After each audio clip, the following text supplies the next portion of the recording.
Hey, good morning, good afternoon, good evening, wherever you may be. Scott Luton and Tandreia Bellamy with you here on Supply Chain Now. Welcome to today's live stream. Hey, Tandreia, how you doing today? I'm great, Scott, and it's great to see you again. You as well. We've been busy lately, huh? Yes, we have.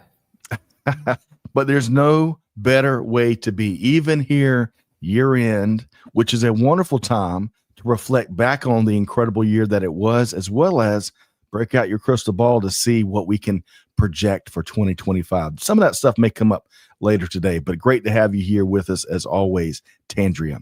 All right. So, folks, y'all know us. Every Monday, it's the Buzz where from 12 noon to about 1 p.m. Eastern Time, we discuss a variety of news and developments across global supply chain and business.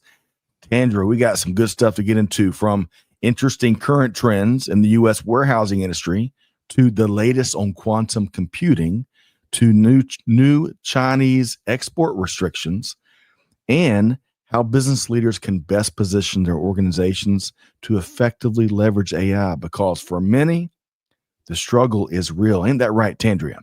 Yes, it is. This is going to be a very thought-provoking episode, and I'm glad to be doing this with you. Oh, man, I'm with you. I'm with you. Lots and lots of thoughts provoked. So all of that and more, because about 12:20 p.m. Eastern Time, we've got a very special guest joining us, Mr. Brandon Daniels, CEO of Exiger. He's going to be stopping by to share his perspective, so stay tuned for that as well. All right, two things, folks, before we get started. Give us your take in the comments. We'd love to see them, whether you're tuned in via LinkedIn, YouTube, X, Facebook, Twitch, no matter. Let us know what you think. And if you enjoy the show today, we'd love for you to share it with your friend and your network. They'll be glad you did. Okay, let's start with some resources, Tandreia. We'd like to help make the journey a little bit easier for our global audience and friends out there, right? We just dropped our almost weekly newsletter. With that said, over the weekend, now this edition was sponsored by our friends at Vector Global Logistics. Tandreia, you know Enrique Alvarez and the gang over there, right? Yes, sir. So we touched on their good work supporting the Homeless World Cup. So check that out, folks. We also feature perspectives from some of our faves across our ecosystem. Hey, get this. I love this quote from our friend, Mr. Supply Chain, Daniel Stanton, that he shared with me a week or two ago. He goes, quote, "I like to tell people that free returns and free shipping happen to live in the same neighborhood with Santa Claus, Bigfoot, and the Easter Bunny," end quote. So true. There's a cost to somebody, folks. We also shared a few bold predictions from the likes of Helen Yu and Theo Lau. In particular, Tandreia, get this.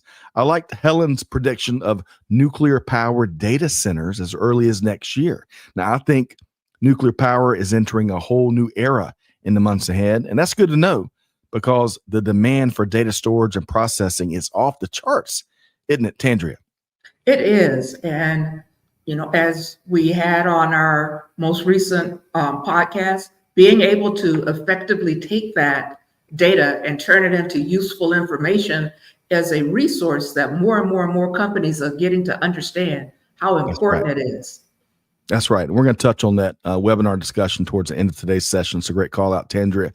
So all of that, plus tons of resources, live shows, and a whole bunch more, including some great opportunities to check out some of our on-demand programming. So check out With That Said. Let us know what you think. And look at that image right there, Tandreia. That person struck me as pondering the future a bit, which is kind of one of the themes. So maybe she's on a beach somewhere staring at a gorgeous, no artificial light sky. And that triggers, kind of going back to your thought, that provokes lots of thoughts, right, as we think about what's to come. Folks, we're dropping a link to With That Said right there in the chat. You're one click away from checking out. Of course, you ought to think about subscribing so you get it delivered to your door each and every weekend. Okay, I mentioned events, Tandreia. When's the last time you went out to Vegas, Tandreia Bellamy? Last July. Okay. Did you bet the farm on red 19 on the roulette table? You know me better than that, Scott. Yeah, I do. And I never bet the farm. But folks, red 19, I'm telling you, if you want some lucky advice, that is all the lucky gambling advice I can offer you here today. But I'm going to be back in Vegas to test that advice in February 2025 for Manifest. And folks, This has become a rock and roll conference. I'm hosting an incredible panel right here focused on unlocking true end-to-end visibility, a key to exception-based planning success. So if you're there, give me a shout. And if you're not, you ought to check out via the link right there we got in the comments. Hey, Jim Weber, greetings from Denver, Colorado via LinkedIn. Jim, let us know what the weather is like out in that beautiful part of the world. And let us know if you're going to be at Manifest at, I guess Nevada is right next to Colorado. I think, Tandreia. My geography, I'm a bit challenged. I'm moving right along. Folks, we'd love for you to check out this nonprofit initiative that we are proud to support. So Elevate Our Kids is a nonprofit organization on a mission to close the digital divide here in the U.S. Now, we know it's a global issue, right? But they're hard at work solving it here in the United States. It's been estimated, get this, Tandreia, that up to 25 million kids either don't have access to the internet or they lack the electronic devices to use to learn, connect, and grow.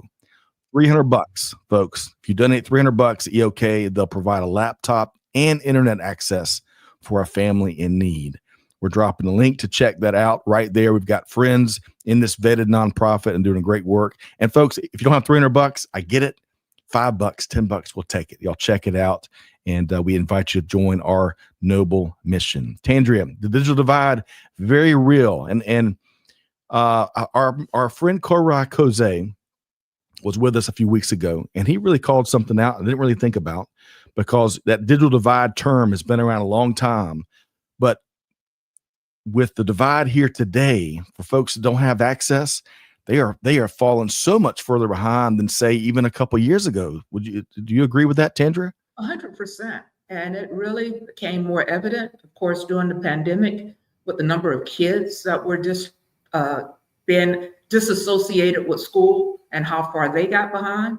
But since the pandemic, whenever there's a weather event, if there's power outages, what have you, schools now will take and just pivot to remote days. Yeah. We know how difficult it is here when we have ice. Right. Schools pivot to remote days. So even though we are back live in school, kids who don't have access are still falling behind. Now, so many of the textbooks are digital. So if they can't access those books or can't access homework, it just, again, makes it very difficult to catch up. So what's being done is extremely important. Yeah, Tandreia, well said, my friend. And folks, if it's not Elevate Our Kids, if it's, there's other great nonprofits out there helping to bridge the digital divide, but check it out. They could certainly use your support. So thank you for sharing that, Tandreia. Okay, hey, we asked and he delivered. Man, we got the full Monty here. Jim Weber says 33 degrees, fair. Clear day today, 52 degrees. And at night, it's going to be 34 degrees in beautiful Denver, Colorado. Jim, I tell you what, you delivered there on time and in full. We got two stories to get to before we got a special guest coming around 12:20. So we got a lot of work to do. Let's tackle this first one and talk about some of the current warehousing trends, but not just in New Jersey, where the first part of this article kind of focuses on, but really across the U.S. Now, Tandreia, as reported here by our friends at Retail Brew, there has been some 5.1 million square feet of warehouse space built out in Salem County, New Jersey, just since 2020. Now, since I've displayed my lack of geography skills, I've got a map that we created here. So you'll see kind of the call out, right? So you'll see kind of what portion of the East Coast. And then you'll see that Salem County is there kind of southeast of Wilmington, Delaware, right? You got Philadelphia just up the river there. So beyond the 5.1 million square feet of warehouse space built out already, you got another 2.1 million square feet under construction. And then get this, another 5.3 million proposed, making this one of the hotter logistics hubs on the East Coast. But zooming out a bit, right? Let's look at things kind of from coast to coast from a warehousing perspective. Prologis says from their data, we still have excess capacity. Rents are still falling, and we still have high vacancy levels. Now, just last month, Prologis said development starts were down 20% year to date in the U.S., and new construction of warehouse space was at its lowest level since 2017. So Tandreia, stop me if you've heard this one before. It's all about certainty. That's right. Prologis says, quote, as customers work through their excess capacity and await greater certainty to make long-term supply chain decisions post-election, the company Prologis predicts a return to warehousing rent growth in the second half of 2025. Now, Tandreia, as our resident Hall of Fame industrial engineer and supply chain leader that's been in just shy of 1 million warehouses across your career, your thoughts on what we're seeing across the industry coast to coast? Well, I think it's two things, Scott. E-commerce is not slowing down. People have just become accustomed to doing shopping online. You're now having subscription services for anything from food to healthcare supplies to beauty supplies. So those regular deliveries are still going through warehouses. But as we do things to make warehouses more efficient, you don't need as much real estate to do the same amount of product movement. When you think about automation, when you look at some of the advances that we've had in the automated storage and retrieval systems, which are high density, so you can get more product, you can have more pick, pack, and ship events with less space. So as we become more efficient in both our space utilization and our labor utilization, you can still have the same representative growth in warehouse space. That is an excellent comments there, Tandreia. We are doing less with more, and that's a good thing because wait, we're doing more with less. More with less. What did I say? Less with more. Yeah, I got gosh, I'm gonna play that on Monday. We're doing more with less. Thank you so much, Tandreia. That's dead on. That is dead on. And I think it's gonna be really interesting as we get into the second half of next year to see if some of the activity, even given those dynamics you just shared, if some of the new construction permits across the country start to come back, kind of what they're projecting there in Salem County already. We shall see. I want to welcome in, before we hit our next story, Josh tuned in via X. Now, Josh says, hey, Scott, I do it all. Well, Josh, tell us more about what you're doing in industry, and we'd love to get your take on these stories. We got one more before we welcome in a special guest who is also doing more with less, like so much of great folks across industry. All right, Tandreia, let's talk quantum computing.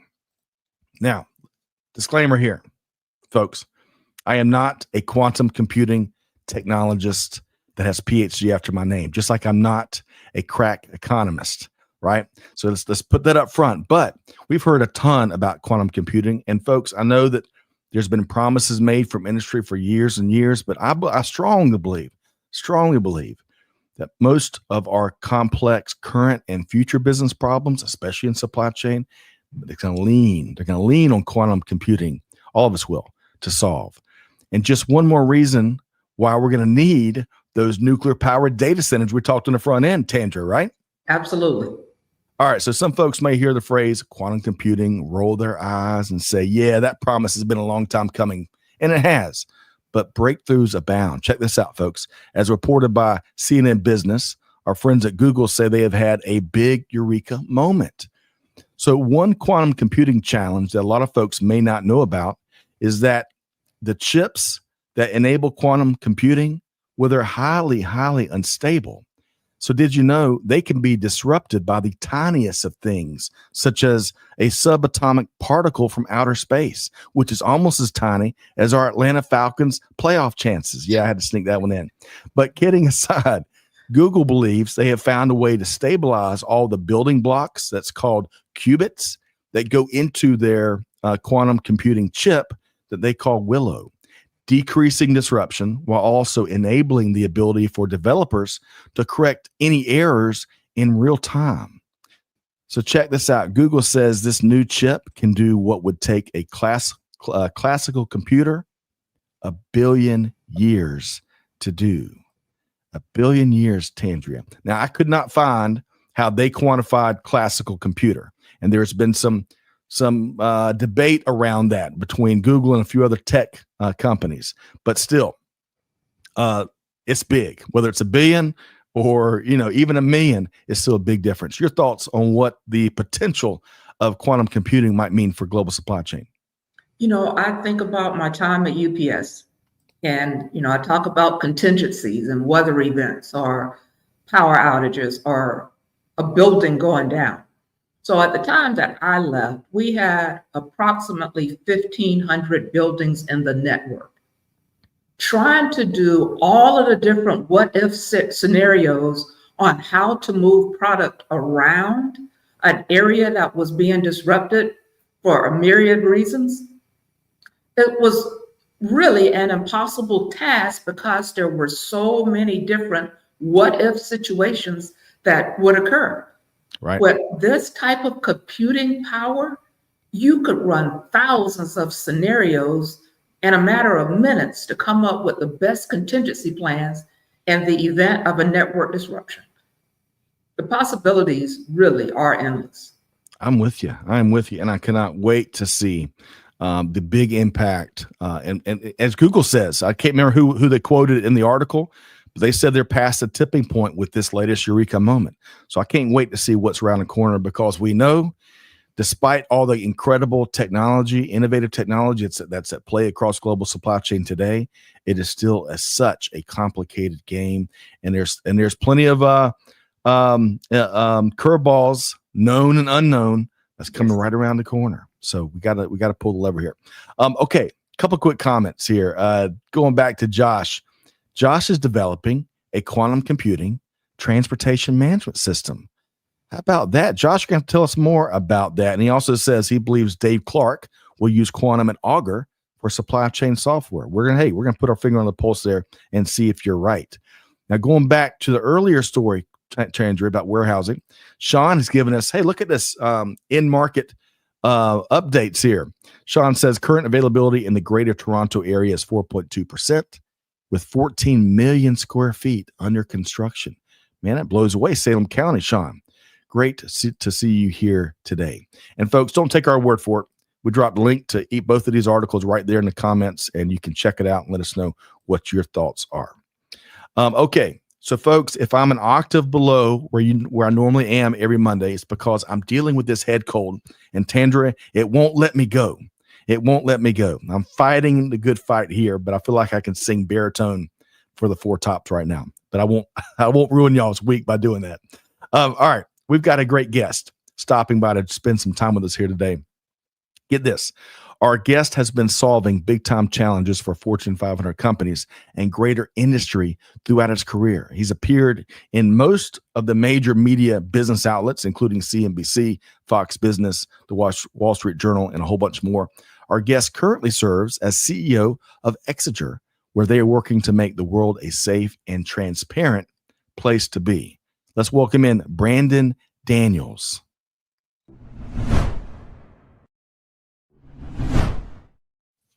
Hey, Brandon, how you doing today? Hey, Scott. Hey, Tandreia. It's good to see you both. Great to see you. I've been listening intently as you guys have been doing fantastic analysis on the couple of issues you walked through. So thank you. I'm excited to be here today. We're great to have you. Great to have you. And that's high praise. We'll take it. Tandreia from Brandon. Really enjoy the buzz each time. And of course, when Tandreia Bellamy stops by, she makes us all a lot smarter. So I can always depend on that, Tandreia. Absolutely. I've got synapses firing all over the place after listening to Tandreia. So it's great. Oh, yeah. Hey, I tell you, it's contagious. So I want to do this. I want to start with a little fun warm-up question to get to know you a little better. And I've got one for both of y'all. And I'm going to start with your weekend that was, Brandon, because if you're in the U.S. and even if you're a remote sports fan, you know that the Army-Navy game was last weekend. And Brandon was there. So I want to ask you, what was one of the coolest things about being at this incredible yearly contest? Well, it's hard to narrow it down to one, Scott. That's the issue. I mean, the way the entire stadium undulates as the cadets are hopping up and down and the music's going off and the cannon is firing as the kickoff starts. It's unbelievable. But my favorite part was we were in the box right behind where the halftime show was. Right. And they had some of the Army cadets, some of the ones that were sort of singing for the halftime show, do God Bless America. And it was emotional and you could feel it. You know, you were connected. There was this like emotional undertone to the whole event. You know, especially emotional for those of us that were rooting for Army. But it was incredible, and I wouldn't trade it for the world. It was a great weekend. Oh, Brandon, that's awesome. I can't wait to get pictures from you. I Yeah. bet what a remarkable experience. And before I switch over to Tandreia, check this out. So we got some other fans. Jim Weber, Semper Fi, go Navy. He's got 9 Marines on the team. How about that? That's awesome, Jim. Will Quinn's also back with us. Go Navy, he says. And Will says, hey, quantum computing is fascinating. The possibilities are mind-boggling. Completely agree with that, Will, and great to have you here. So Tandreia, speaking of sports, as cool as that experience was that Brandon had at the Army-Navy game, there was a big experience that was equally as powerful that you observed over the weekend. Tell us more. Yes, I was not live, but watching the emotional speech from Travis Hunter during his Heisman acceptance, it was great. The reverence that he paid to his family, his coaches, his previous school, you know, hometown. He was in high school in Swanee, which isn't very far from where I live. Never got to see him play, but it was just great to watch. And he actually chartered a plane and flew 50 plus of his fellow teammates and coaches to New York to celebrate with him. Oh, wow. Cool. That is awesome. I'm going to go back and watch that because I missed that from the weekend. And you were talking in the green room, Tandreia, about his mom, all the family that was there, and how heartfelt and spontaneous his comments were, and of course how genuine they were. So we're gonna have to go check that out, Tandreia. It's all over YouTube. Okay, I will find it then. I almost live on YouTube, Brandon and Tandreia, if I'm gonna tell him myself. All right, and one more. I want to give a shout out to Maharaj, who's here from India via LinkedIn. Hey, great to have you here. Looking forward to your perspective on some big stories we're going to walk through with Brandon and Tandreia in just a moment. But before we get there, Brandon, I want to make sure, we're big fans of level setting in this ever faster moving world. We miss context all the time. So if you would level set with us just a bit, tell us a little more about your background as well as what Exiger does, kind of in a nutshell. Absolutely. So thank you again for having me. My background is kind of twofold. One, I've been a risk manager, an operational and compliance overhaul expert for 20 plus years. During the early years of my career, I was helping the pharmaceutical industry, the life sciences industry, as they were coming under severe congressional and law enforcement scrutiny for off-label marketing and how they were interacting with and engaging with doctors and potentially bribing doctors. During the financial crisis, I worked with 3 banks to help figure out what in the heck had gone wrong in our financial system, what drove the collapse, what were some of the big risks that had happened and how to stop them from happening in the future. And then even as recent as 2020, while I was at Exiger, I was a part of the White House task force to fight the COVID-19 pandemic. So we helped the U.S. federal government purchase over $7 billion of PPE, pharmaceuticals, medical devices. And the Pentagon published a stat that we saved over $500 million of fraud, waste, and abuse. That otherwise would have happened without that software. I was also the monitor for HSBC. And the second part of my career is building big technology businesses. So we built Exiger to over $1 billion company over the last few years. I've done this before with my past companies, and I'm excited to be here today and weigh in on the global supply chain issues. Man, okay. Tandreia, we need to add a couple hours and really dive into some of his previous stops, but we'll have to do that next time. But I'll going back to complexity we were talking about a minute ago, Tandreia. I think, and I've been accused of this doing it at times in my career too. Sometimes you get presented with a problem that's so complex that my friend Bo Groover liked to say, folks just kind of admire it, because they're just caught in the complexity, right? And as Bo likes to say, hey, no one got time to admire and give compliments to problems. You got to roll up the sleeves and get to it. Break it down into steps. It can be overcome, right? And clearly that's what Brandon's been doing with just two of the big, kind of integral points in industry with the banking challenges kind of tied into the Great Recession and, of course, COVID, which we're going to be talking about for decades, millennium to come. But Tandreia, what'd you hear there in Brandon's background? That I'm impressed, and we'll leave it at that. All right. I like that, Tandreia. All right. So let's do this. I want to get into this next big story that came in the last couple weeks. This has been one that we kind of knew was been coming, right? Because it's been building up. And we're talking about new Chinese export restrictions. But before I do, Tom Catt, who is our resident William Shakespeare of supply chain, loves the barn doors right behind you.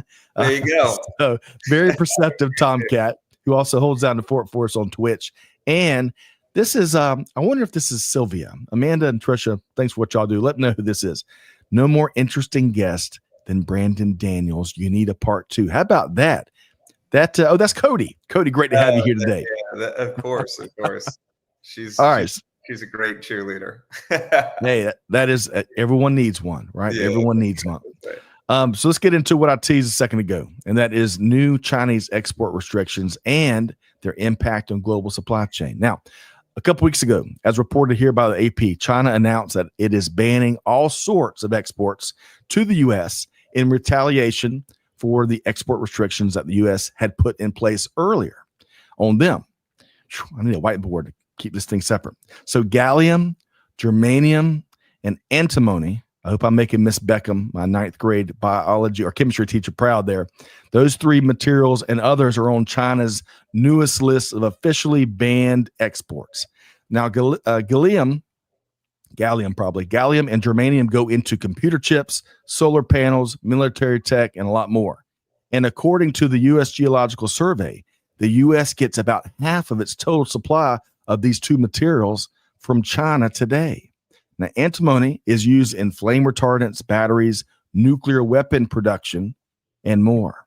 New supply sources have been sought for years, including not just new supplies, but expanding production of some of these materials in the U.S. For example, germanium has been produced as a byproduct from other mining processes in Alaska, Washington, and Tennessee.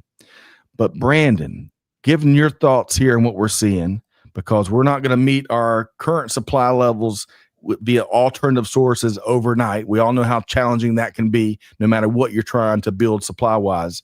Your thoughts on the impact of this story, and how should supply chain leaders be responding? Well, Scott, we've been tracking this one for a long time. Antimony back in September was actually subject to an export control license. And China had put in place essentially a license against the antimony that was leaving China, being used in military or dual use uses. And so we've been tracking how antimony could impact our critical infrastructure, our weapon systems, ever since they started curtailing the amount of antimony that could come into the United States. And gallium, germanium have been on a list for a while of goods that could goods that could end up on that list of either export control bans or export licenses.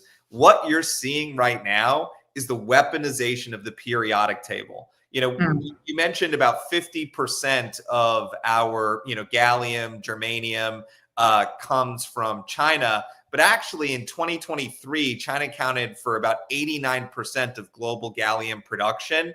Wow. They actually control a lot of the refinement, a lot of the work that goes into fusing gallium into alloys and into the products that are being used in chips and being used in semiconductors and being used in photovoltaics. So, you're actually way more dependent on China than just those bare raw materials numbers would indicate. we look at, so one of the things that our software does is it helps to break down parts into all of its constituent chemical components, individual materials, like what metals they're made of. And we can see right now tens of thousands of parts that are today in weapon systems, that are today in critical infrastructure in the United States, like telecommunications equipment, in routing equipment, in our rail systems, that are dependent on gallium, germanium, and antimony in the United States. And so when you talk about, potentially 80% of our total supply being subject to an export control ban, it's a huge issue. Right. You were talking earlier about quantum computing, Scott. Well, gallium nitride chips are some of the only chips that can actually maintain the qubit transition, that qubit information that's being passed, that can actually maintain it without that sort of radiation, that space radiation interacting with it. It's also one of the metals that can take, significant heat. And so, you've seen quantum computers that keep them super cold, right? Well, you can't have any heat fluctuation inside of that quantum computer. And so gallium chips are potentially the future for, sort of promising results in quantum computing. If we don't have access to gallium, if we don't have access to germanium, if we don't have access to antimony, it plays a huge part. It plays a huge part in disabling the United States' ability to be competitive. So this isn't just like a tariff issue. This isn't just an issue of a few elements on the periodic table, having to source them elsewhere. Like, people are turning back orders right now because they're not sure if they can, deliver these to, Siemens, if it's a United States energy infrastructure, or to Raytheon, if it's a United States system that's being delivered. It's a real issue. And one of the things that I think it's going to call out for us really quickly is that this is where United States national and ally, Korea, Japan, UK, Canada, it's where our national security policy and economic prosperity policy actually overlaps with the ability for us to deliver against some of our alternative energy goals, right? Like, if you look at current production of gallium, one of the quickest ways to get gallium production in the United States is actually recycling. It's recycling of semiconductors and photovoltaics. The same thing for germanium. You can actually recycle coal fly ash and extract germanium out of that. And then finally, lead acid batteries, the same for antimony. And so I saw Will's point that there are significant deposits of gallium, germanium, and antimony in the United States today. And he's right. But the problem is, we've got no U.S. stockpile of it. And for most of these goods since 1987, we haven't, been recovering it domestically. And then for antimony, we shut down our last major, mining and refining processes in 2021. So we're behind the 8 ball. In so many different ways. And this is kind of one of the main points you make there. This is really 7D chess. It's not saying that tariffs and global trade is simple, because there's some really smart people that are trained economists that can tell you about all the different dynamics there. But this makes that look more like checkers. Tandreia, when in light of China's latest move, right, the latest kind of tit for tat in the trade wars, the export wars going back and forth, and with what Brandon's take was on impact and options and kind of, frankly, limited options, at least here and now. Your thoughts, Tandreia? I think Brandon should be running the world. There's so many things that are so interconnected that we really have no idea.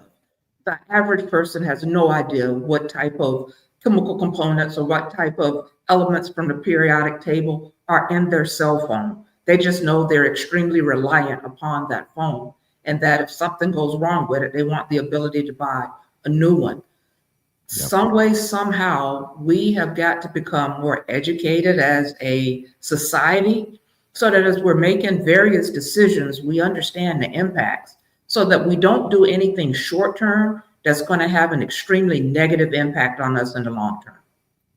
Well said, Tandreia. And, there's an analogy there based on what you were sharing about kind of consumer lack of awareness to a supply chain lack of awareness. As we all know, Brandon mentioned, tens of thousands of parts. Well, if we don't have the transparency to truly understand our ecosystem, regardless of the tiered suppliers, but really understand where that Achilles heel is in so many different ways and shapes and forms, we certainly aren't mitigating the risk that it's posing. And the risk is only seemingly increasing by the day in some cases. Two quick thoughts too. Tandreia, we've been talking about rare earth minerals for years, right? I remember Greg White, my dear friend Greg White, his diatribe on some of the things China was doing back in the day. I miss those diatribes sometimes. But to Brandon's point, and y'all, I'm fighting through this head cold. With Brandon's point, by and large, a rare earth mineral industry here in the States, because how highly regulated and frankly how dirty it is, it's really been regulated largely out of existence. And that stuff doesn't come back by flipping a switch on a production line, right? It takes time, lots of time. And then one other quick point in a similar fashion, you mentioned the military industrial base, Brandon, right? And I think not to get into politics, folks, y'all know me better than that. But there's lots of spirited opinions on all the arms shipments to Ukraine. Well, one element in that is how we build all those weapons has changed so much over the years. That's really become a very consolidated supply base, that the ability to replicate that in times of contingency in a mass scale, that ability has changed dramatically. And it's something that, to your point, Brandon, are the powers that be that are in charge of our national security, that certainly weighs top of mind, as it should, because that will present some very unique and troubling military supply chain challenges in the event that cooler heads cannot prevail, which is a really scary thought. But Brandon, yes, Tomcat, that's right. Sounds like the U.S. needs to ramp up production, I think, in a variety of different ways. Or at least, I tell you, as a first step, Brandon and Tandreia, let's better understand the problems and the solutions, right? Let's do that first. Well, and Scott, Brandon, go ahead. I think your point is dead on. That this is a question of the U.S.'s ability to cut through some of those regulations and prohibitive practices that allow us to get to a point of stability. We had these same issues when it came to permanent magnets about 5 years ago, right? So samarium cobalt magnets, neodymium iron boron magnets, we were worried about being able to source them consistently if China put export control bans against them. And again, it's the weaponization of the periodic table, because we're completely dependent on China for these critical minerals. And there were some feasibility studies done and some analysis done to see what the United States could do in terms of creating, forging casting capabilities for those same materials. And it would only cost DoD about $100 million to stand up a permanent magnets plant to fulfill all of our sustainment needs. So it's not as big of a challenge as we thought in some of these subset or specialized metals, but to supply our industry, to ensure economic prosperity, which is an interconnected part of our national security, that's a bigger challenge. And as we start to get into things like antimony and gallium and germanium, and if we start to even march towards some of the bigger things that we need, like nickel and lithium, man, now that's going to start driving us into a whole new world of hurt. And I think what we do at Exiger is we provide that supply chain visibility to help people increase resilience, reduce cost, and to manage risk, right? And a big part of that is being able to say, well, I need to make sure that when I'm requesting a part, whether I'm at, I'm at AMC and I'm trying to, field a part into the Bradley, or if I'm in, I'm in critical infrastructure. Let's say I'm Honeywell and I'm trying to field a part out to, Tallgrass Energy, that's Right. one of the larger oil and gas companies.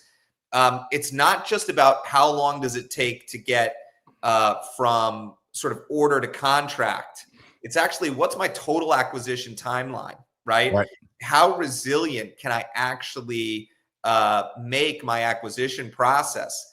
And being able to know what are the individual parts and components in the products that you're sourcing is now a necessary component of visibility. It never has been before, but it's now a necessary component of visibility, because if I've got a copper casting in a harness that's 4 tiers down, and that copper casting is going to take 6 months, and oh, by the way, that copper casting is coming out of China, it's going to be subject to potential export controls.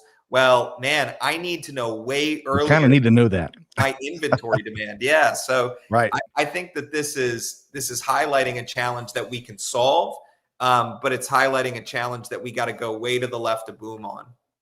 Yes. We're kind of going back to what Tandreia said. Everything's so interconnected. She's right. And, yes, in very complex ways. Now, I would just, as we wrap this segment, and Tandreia, welcome your final thought here. But one of my final thoughts, first off, Brandon, you can't give Army all the love, because you got the F-22s, we're beautiful aircraft. Oh, you got the B-2s. we love our F-22s. We love our B-21s. We love. There you go. We're out here. I'm here for every service member, every war fighter, every veteran. I know you are. All of them. Full stop. I'm messing with you. I appreciate that. But I am praying and hoping that the supply chain challenges we're talking about kind of stay where they are, and cooler heads prevail in this all at stake game of global diplomacy. Because I would just remind folks out there, a lot of folks, y'all know this, there were some big economic and trade restrictions that were big parts of the prelude to World War II, right? Mm-hmm. And so when countries perceive certain supply limitations as constraining their economic, societal, governmental growth and security, crazy things can happen. So we hope we get it solved. Tandreia, I'm going to give you the final thought here, and then we're going to get to AI, I promise. No, Scott, I really want to hear his take on AI, so we can go ahead. Let's move right along then. How about that? All right. Much easier topic to talk about here. Let's see here. Yeah, I'm just checking in on some of the comments here. All right. So talking about AI, much easier topic, I think. 2024 probably, I would argue, is going to go down as the golden year thus far for AI. However, we also know that we talked about on the front end, Tandreia and Brandon, plenty of companies and the leaders are struggling to find the right application of AI. They're struggling to find that right gear. Now, this story from Manufacturing Dive might suggest one of the myriad of reasons, and there's lots of them. But according to this survey, check this out, folks, from tech trading firm General Assembly, their data shows that 58% of vice presidents and directors in the US and the UK say they've never attended an AI training event or course.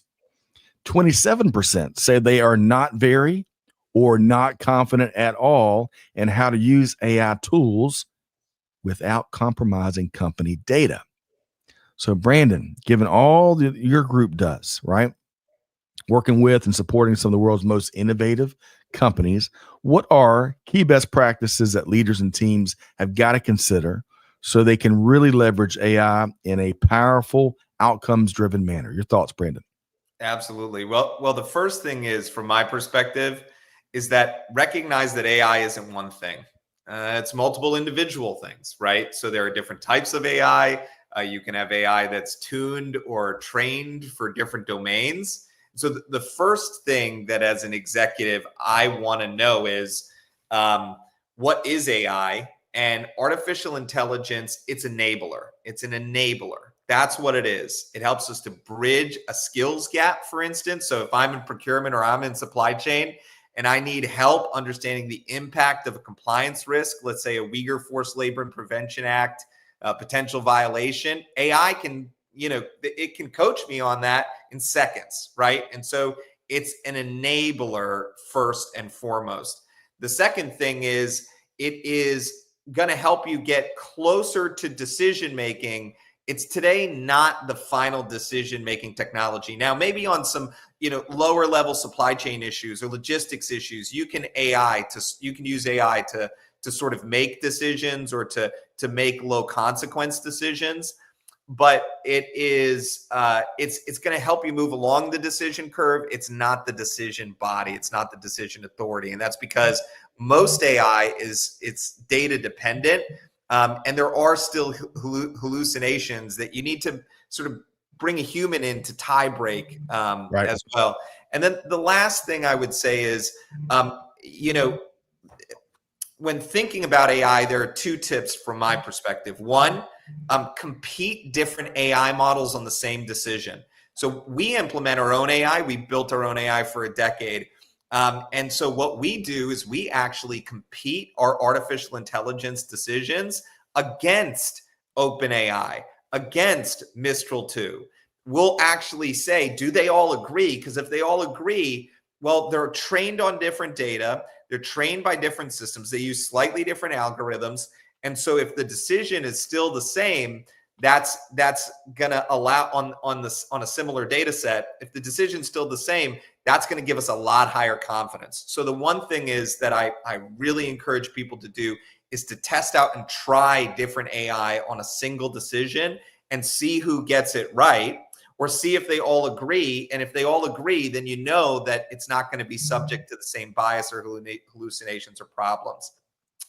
The second thing that I would say is that I think AI needs to be domain specific. And so when we are building out AI, if we're, for instance, trying to assess an operational risk, or we're trying to assess a piece of data, like trying to assign a UNS PSC code to a product or to a company inside of our database, and we're using AI to do that, those two models are going to use totally different data sets. So it's not just kind of throw it all in there and hope for the best, but domain specific AI agents or generative AI, that is going to get you to better results faster. Outstanding, Brandon. Tandreia, I feel like I've gotten a certification in the last 5 minutes on AI from Brandon. What about you? I want to call one thing out before I get Tandreia's thoughts there. One thing out, because you may have heard Brandon use the word hallucination. And the first 7 times I heard that word in terms of AI context, I thought it was someone just being really colorful with their language. But that's a very real standard term. And what that means, and I went to Google to make sure I got the definition at least hopefully right. Hopefully Google is not hallucinating. That's when an AI model generates incorrect or misleading results, which is one thing, but they present it as fact, right? So that's what we're talking about when we say the AI is hallucinating. It's really important we understand that. Tandreia, we got some great advice there from Brandon on AI and how companies, a couple tips there on how companies can really hopefully kind of break through the fog, because there's plenty of it, right? And get clarity and really apply AI in a targeted way to get the results where it's worth the focus of emotional investment, which is a CSCO friend of mine coined. Your thoughts there, Tandreia? Brandon, again, that's why I wanted to hear his take. Came from a completely different place and space than I ever would have, which is because he has so much more experience with it. I went into Chat GPT and I asked it, is AI dangerous? And it was very interesting what the answers that came back. There were 6 different things that Chat GPT called out about AI, but one of it was taking away the ability for people to think critically. Because our younger generations are growing up with it, they can absolutely become over-reliant upon it. And you can have people who are entering your workforce that can present extremely well because AI is writing their resumes and their cover letters and testing them on different interview questions, who really have lost the ability to think critically. So I think as leaders, when we're recruiting, when we're talking to people, we're going to have to understand how to ask questions, how to communicate in a way that really lets you know what your team actually knows and what your team harvested from AI.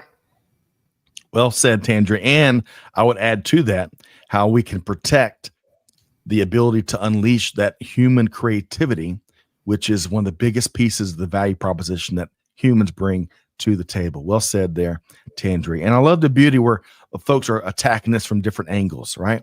That's the best part of these conversations. Let me share. We're going to have a fast and furious finish with Brandon Daniels. In fact, Brandon, are you okay sticking with us until the top of the hour? Are you good with that? Yeah, that works for me.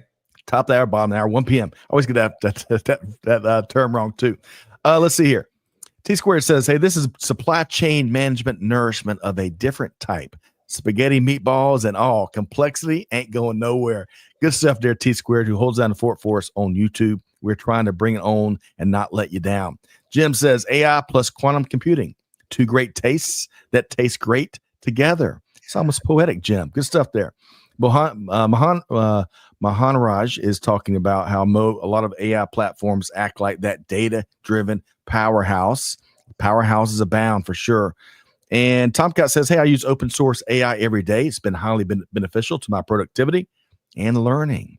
Good stuff there, Tomcat. We'll try to get to Will's and a few other comments here in a minute. I want to shift gears up. We could talk probably AI for hours between the two of y'all here, but I want to touch on a really important aspect of the noble work and the mission you are doing at Exiger, Brandon, and that is your work to help eradicate modern slavery. Would you share a few thoughts on your partnership with Hope for Justice and the Slave Free Alliance? Absolutely. And it's not the work that we're doing, it's the work that they're doing, right? And I say this with humility. You know, we're building technology that helps people to find modern slavery in their supply chains. We're building technology that's helping people to identify and rehabilitate supply chains that have been subject to abuse. But it is our customers or it's our partners like Hope for Justice that actually take that technology and put it to work for good, right? They're the heroes of the story in every single, sort of shape of the word.